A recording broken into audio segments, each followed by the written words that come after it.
I think for us, just trying to get adjusted to the different schedule and laying out our tires so that we can be advantageous to taking advantage of the timing of events and qualifying, so that we can have good pit selection and a good starting spot. So I think that kind of has changed everybody's outlook on what to expect, and then the unexpected is the race itself as far as going into the night and this time of year. So we'll just do our thing and rely on our teammates to swap out some information and things like that when it comes to the car. But just in general, look forward to it.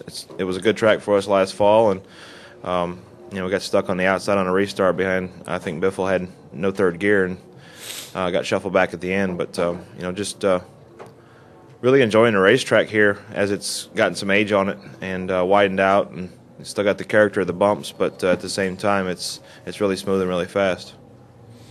All right, we'll take questions now for Ryan. If you have one, raise your hand. We'll start right here with Lewis, Krista, and then back over to David, and then Bob. Lewis Frank Reuters. Your last practice starts at 2, ends at 3:30. You're not racing at that time. You're not qualifying at that time. How much do you take away from an afternoon practice session today?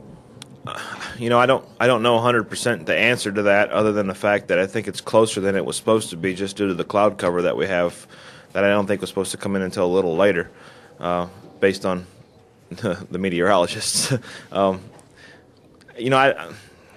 It's going to change the same for everybody as far as what the track does, but just having some variables and some options of what we need to do is make the car loose, make the car tight, is the biggest part of it, so that when the track, if and when the track does change, we're ready for it. Let's go back here to David, then we'll go to Bob, and then to Reed.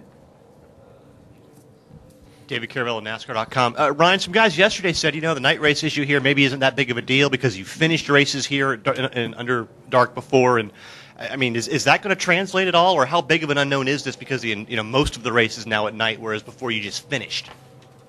I mean, it's not like it's the only thing we're thinking about, but it's definitely, I guess, just different, and mostly just because I guess the schedule and the way all the practice sessions are lined up and the timing of events, and we're kind of used to practicing 10:30 in the morning and starting a race at 12:30 or 1, and then that's we got a bigger difference than that going into this weekend. So I don't think it's going to be like whoever gets this right, the time change and all that stuff, and the night race is going to win the race. I think it's just it's something to consider when it comes to setting the cars up and working with them.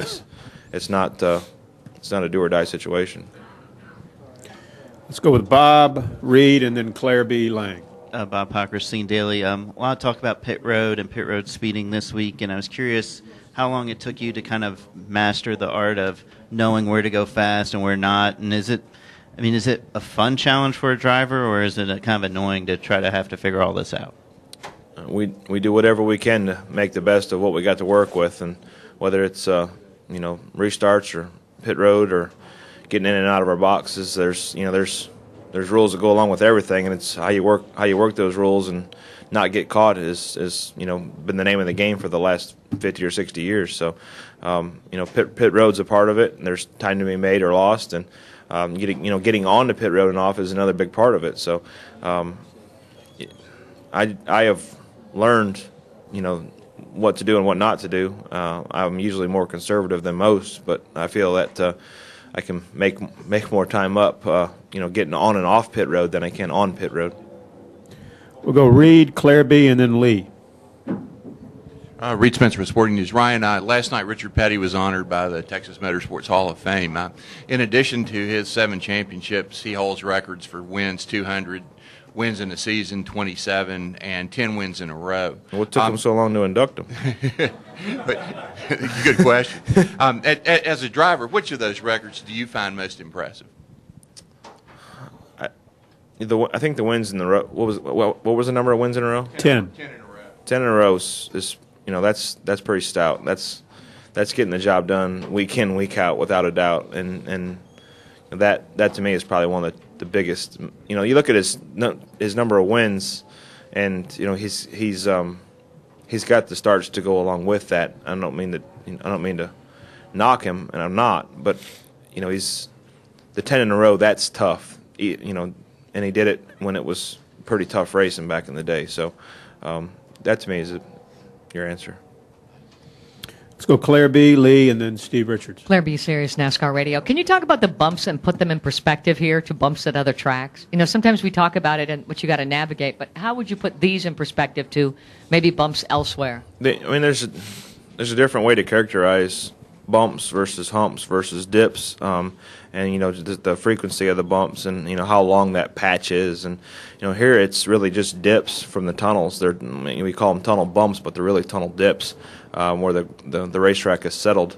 You know it's the center of 1 and 2 where the tunnel is, and you know just past the center of 3 and 4 it feels like is where the bumps are, and there's a couple of little character bumps, but most of those big bumps that we talk about are those tunnel dips. Let's go with Lee and then Steve Richards. Lee Spencer, Fox Sports. With fuel injection coming into the sport, it'd be really easy just to put traction control on the cars. Can you just give It would be? Well, that's what I've heard from engineers. So I'm asking you. Who'd you talk to?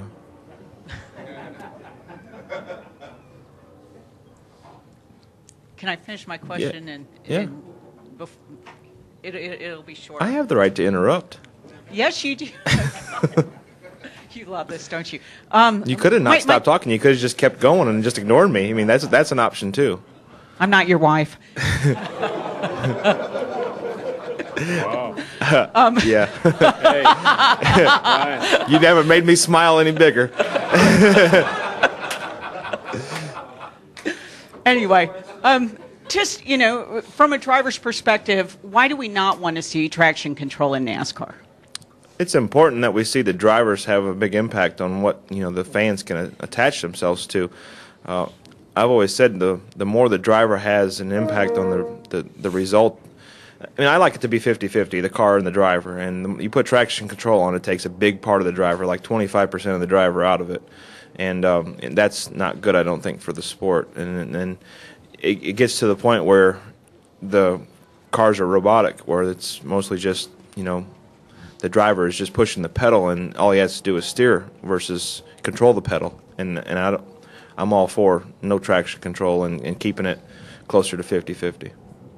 Mm-hmm. Let's go Steve Richards. It's going to make for some good radio. You still never answered my question. I thought that was kind of rude. Talladega coming up. It seems like the last couple of years you've either completed all the laps or your car's done, I mean, any different this time based on what you saw at Daytona? We're going to see any kind of different racing than Daytona.